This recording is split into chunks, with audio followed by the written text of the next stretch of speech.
برادر کوچیکم گم شو بیرون اتاقم. بابامه. مامان چرا هیچ وقت نگفتید منو به فرزند خوندگی قبول کردی؟ یعنی چی؟ در مورد چی حرف میزنی؟ من خودم زاییدمه. هفته پیش از طرف مدرسه آزمایش دی ان ای ازمون گرفتن، امروز جوابشو بهمون دادن. این آزمایش نشون میده شما مامان بابای واقعی من نیستی. چی؟ آزمایش غلطه، تو بهش بگو. چیو بگم؟ داره راست میگه، اون فرزند واقعی ما نیست. ها؟ منظور چیه؟ یادت چند شب اول تو بیمارستان بودیم بچه‌مون گریه میکرد گریهش بند نمیومد؟ آره یادمه که بهت گفتم عوضش کنی. خب منم کردم.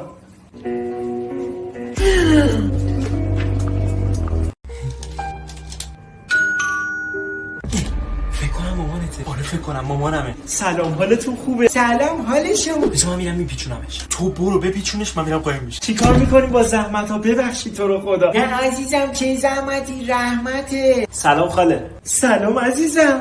پسر من کجاست؟ نمیدونم. نمیدونی؟ آره خب بزن.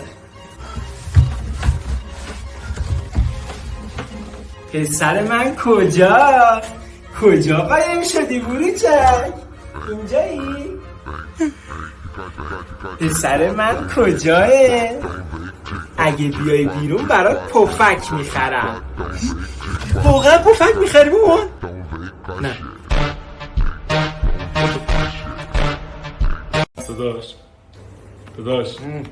داداش اگه یه مرغ با یه خروس دیگه به خروسش خیانت کنه تو مرغش حروم میشه.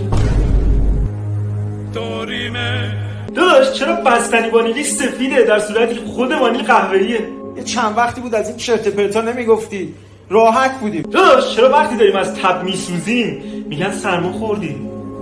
عجیب نی؟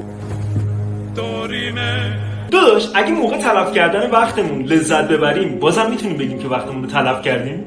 بدون من کجا میخوای بری؟ بدون من کجا میخوای بری؟ داداش اگه دو تا مادر همزمان با هم حامله باشن، بچه یکیشون 7 ماهه به دنیا بیاد، بچه یکیشون 9 ماهه، چرا اونی که 7 ماهه به دنیا اومده 2 ماه از اون بزرگتره در صورتی که همسنن؟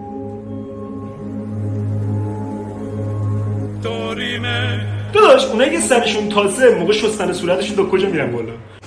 جالب بود.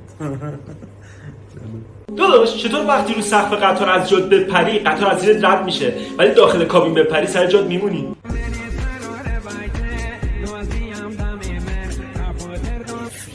داداش میدونستی اگه یه چش داشتیم هر پلکی که میزدیم یه چشمک بود؟ داداش چرا وقتی به نفس کشیدنمون که فکر میکنیم از حالت اتومات میره تو دستی؟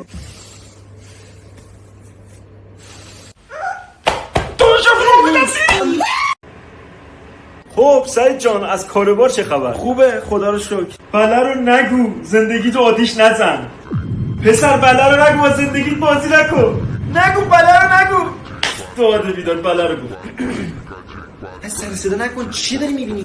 فیلم چی؟ عقدت.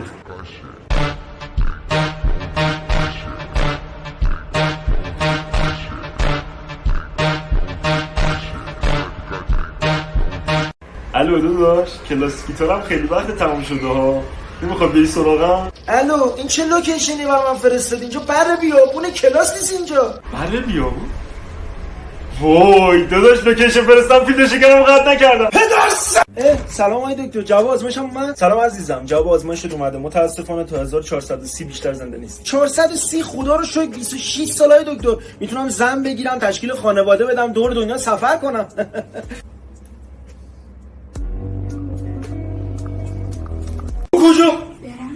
کجا بری بابا؟ 206 دنا 207 صف کجا این پانا کدوم میخوام؟ سعید چی کلاس بده؟ سعید خرج خودشون نداره بده، من خرجی خانواده رو میدم. نمیذارم بده. دخترم داره میره. بابا چیه بابا؟ داری میری بابا؟ آره دارم میره. پسرم داره میره برای همیشه. پسرم داره میره. آب خوردی بابا؟ با آب خورد. حله آب خوردی حله. برو. رسیدم زنگ میزنم. زنگ میزنی فقط احوال پرسی ها. پول ندارم ها. باشه بابا زنگ نمیزنم. برو به سلامت بدونی بابا چی کشیده.